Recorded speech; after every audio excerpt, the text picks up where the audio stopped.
Hey guys, in this video we're going to use Excel to create a chart that shows the outcomes when dealing with medical tests. To get us started, I have an example. Suppose that 10,000 women with breast tumors are given mammograms, 1% of whom have malignant tumors. If the mammogram is 85% accurate, how many of the women whose results show a malignant tumor actually have a benign tumor?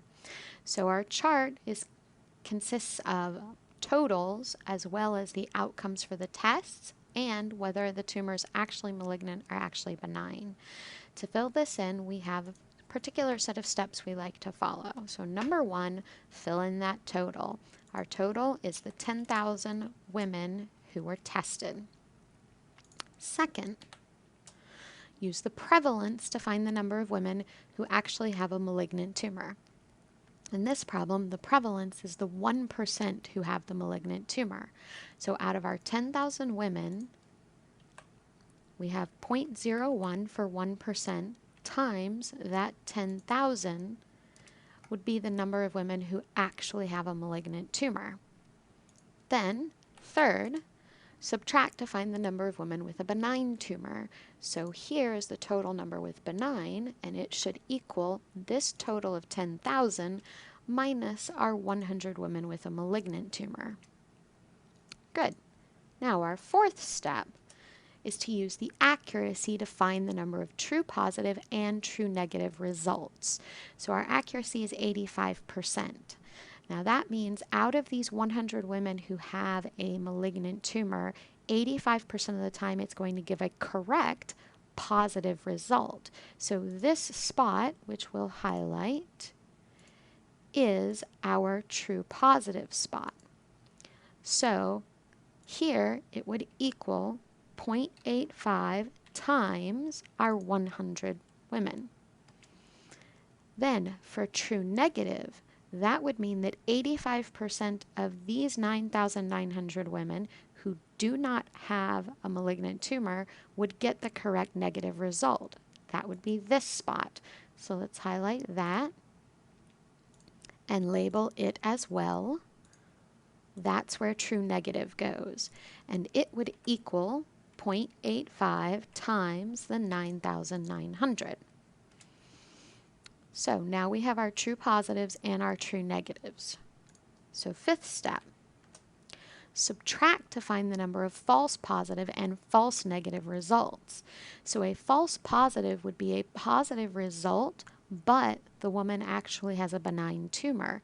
So that would equal our total of 9,900 minus the women who got a correct result. A false negative result would be a negative mammogram, but the woman actually has a malignant tumor. So that would equal this total of 100 minus the 85 women who got the correct test result. Then our last step would be to add to find the total number of positive mammograms and negative mammograms. So we need to fill in these last two totals. So it would equal this plus this, and this one would equal the 15 plus this number. That's how you fill in the entire chart. Now, to answer the question, how many of the women whose results show a malignant tumor actually have a benign tumor? Well, the results showing a malignant tumor would be the positive mammogram, and out of those 1,570, 1,485 of those actually have a benign tumor.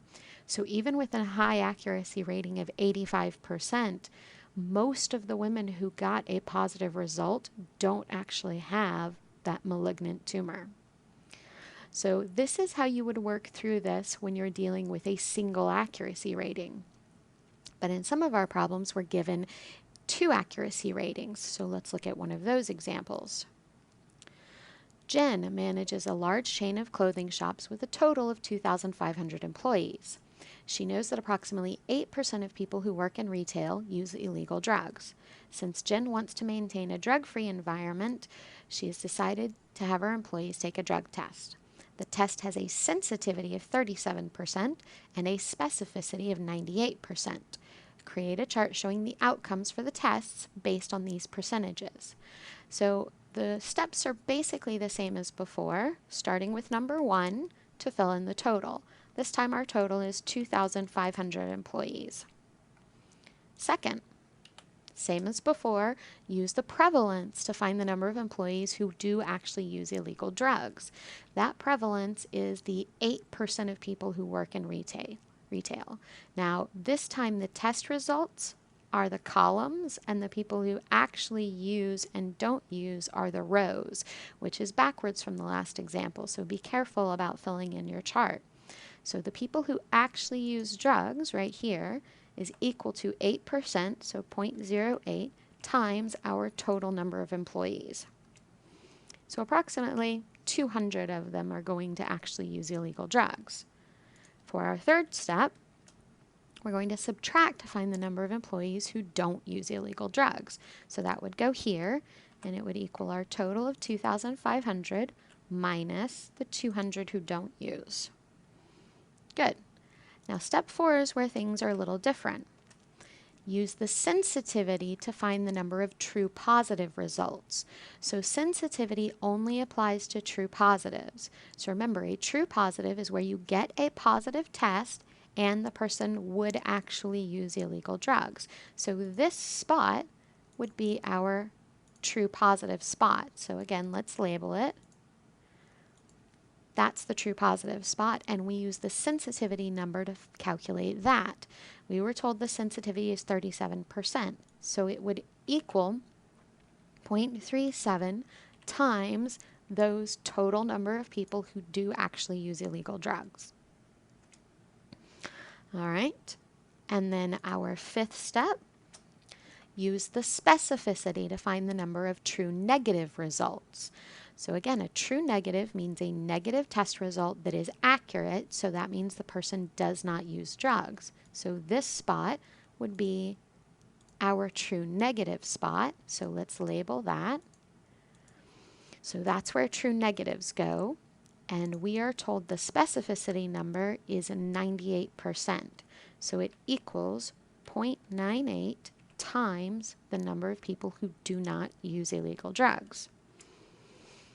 Great, so now we have true positive and true negative worked out. So our sixth step would be to subtract to find the number of false positives and false negatives.